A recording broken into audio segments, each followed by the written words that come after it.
Kalau misalkan udah ada harga beras yang naik, pasti ada berita-berita kayak gini, dipermainkan oleh tengkulak lah, atau ada Persoalan salah. tengkulak ini kan persoalan psikologis dan juga memang sesuatu yang tidak bisa dinafikan di lapangan. 80.081 koperasi desa secara hukum resmi terbentuk dan siap untuk mencegah maraknya praktik tengkulak. Zulkifli Hasan menginstruksikan untuk memberantas tengkulak.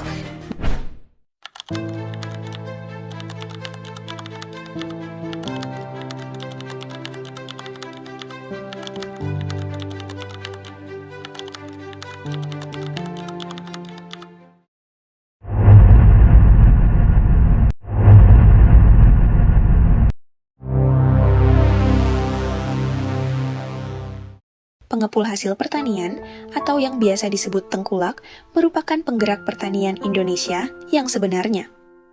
Mereka hadir di tengah-tengah masyarakat sebagai solusi terhadap segala permasalahan yang dialami petani.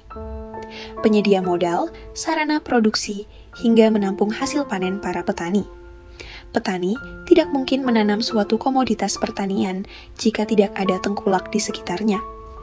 Nilam, singkong, jagung, kakao, karet, kelapa sawit, dan banyak komoditas pertanian lainnya bisa bertahan hingga saat ini karena seorang tengkulak. Lalu kemana pemerintah? Apa peran pemerintah dalam pertanian negeri ini selain membuat kebijakan yang justru membebani petani? Tengkulak bukan sekadar aktor tunggal, melainkan bagian dari celah sistemik. Pemerintah sering menyalahkan tengkulak, tapi kebijakan merekalah yang menciptakan ruangnya. Dalam video kali, kami bukan bermaksud untuk membela tengkulak, melainkan untuk menunjukkan fakta sebenarnya yang terjadi di lapangan. Untuk memahami kenapa tengkulak masih berkuasa, kita harus melihat data dan kebijakan yang berjalan selama ini. Mari kita bicara soal fakta, bukan sekadar opini. Pertama, kemudahan dalam akses modal.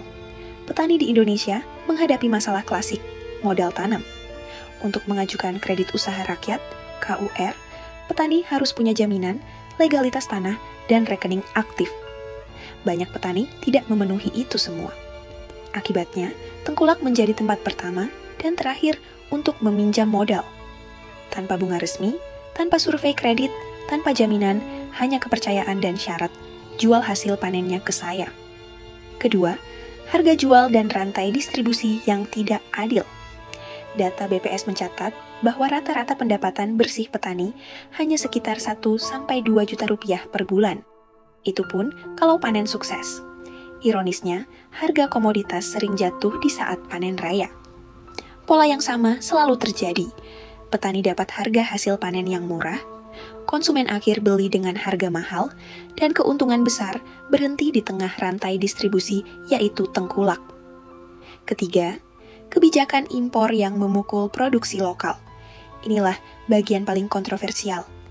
Berkali-kali pemerintah berdalih impor dilakukan untuk menjaga pasokan dan harga stabil. Tapi, kenyataan di lapangan justru petani yang jadi korban. Beberapa contohnya, saat petani bawang panen di Brebes, impor bawang dari India masuk. Saat harga jagung lokal membaik, impor jagung dibuka besar-besaran. Lebih parah lagi, ada ironi nasional. Indonesia pernah impor beras saat panen raya petani berlangsung di berbagai daerah. Data dari Badan Pusat Statistik mencatat bahwa dalam kurun 2022 sampai 2024, impor beras, kedelai, dan gula meningkat signifikan, sementara luas lahan pertanian terus menyusut setiap tahun. Keempat, infrastruktur dan tata niaga yang berat sebelah. Petani tidak punya akses langsung ke pasar besar. Jalan desa rusak, biaya sewa transportasi mahal, dan sistem tengah kota dikuasai pedagang besar, serta tengkulak tingkat lanjutan. Petani kecil hanya punya 2 pilihan, mendiamkan panen sampai busuk, atau menjual cepat dengan harga rendah. Tengkulak memanfaatkan celah itu. Tapi sebenarnya, mereka hanya mengambil ruang yang tidak pernah diisi negara. Mari kita bicara terus terang. Tengkulak sering dilabeli sebagai musuh petani.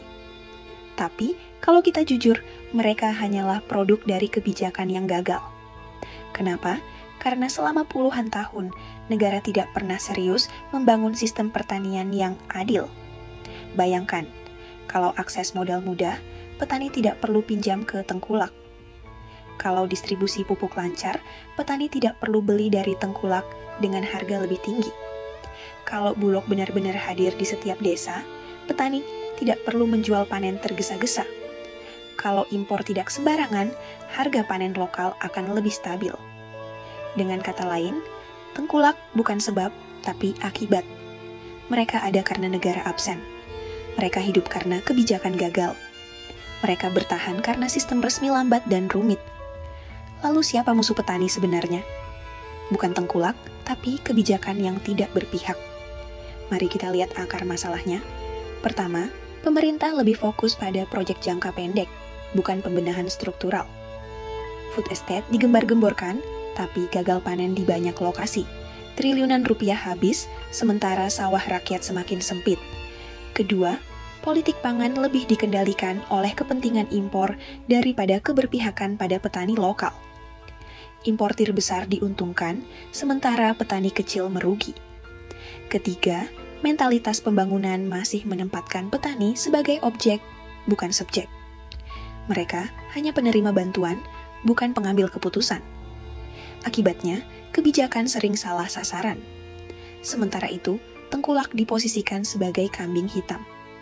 Padahal, di desa-desa banyak tengkulak yang justru dianggap teman dekat, karena mereka selalu ada ketika petani butuh. Memang mereka mengambil keuntungan, tapi bukankah semua pelaku ekonomi begitu? Bedanya, mereka tidak didukung negara dan tetap bisa bertahan. Sekarang mari kita bertanya lebih keras. Kalau benar pemerintah ingin membela petani, kalau benar pemerintah peduli, kenapa bukan petani yang jadi pusat kebijakan, melainkan importir besar? Kalau benar petani adalah tulang punggung bangsa, kenapa mereka dibiarkan hidup dengan penghasilan di bawah standar layak? Di titik inilah, kita harus berani menyimpulkan, tengkulak mungkin oportunis, tapi bukan musuh utama.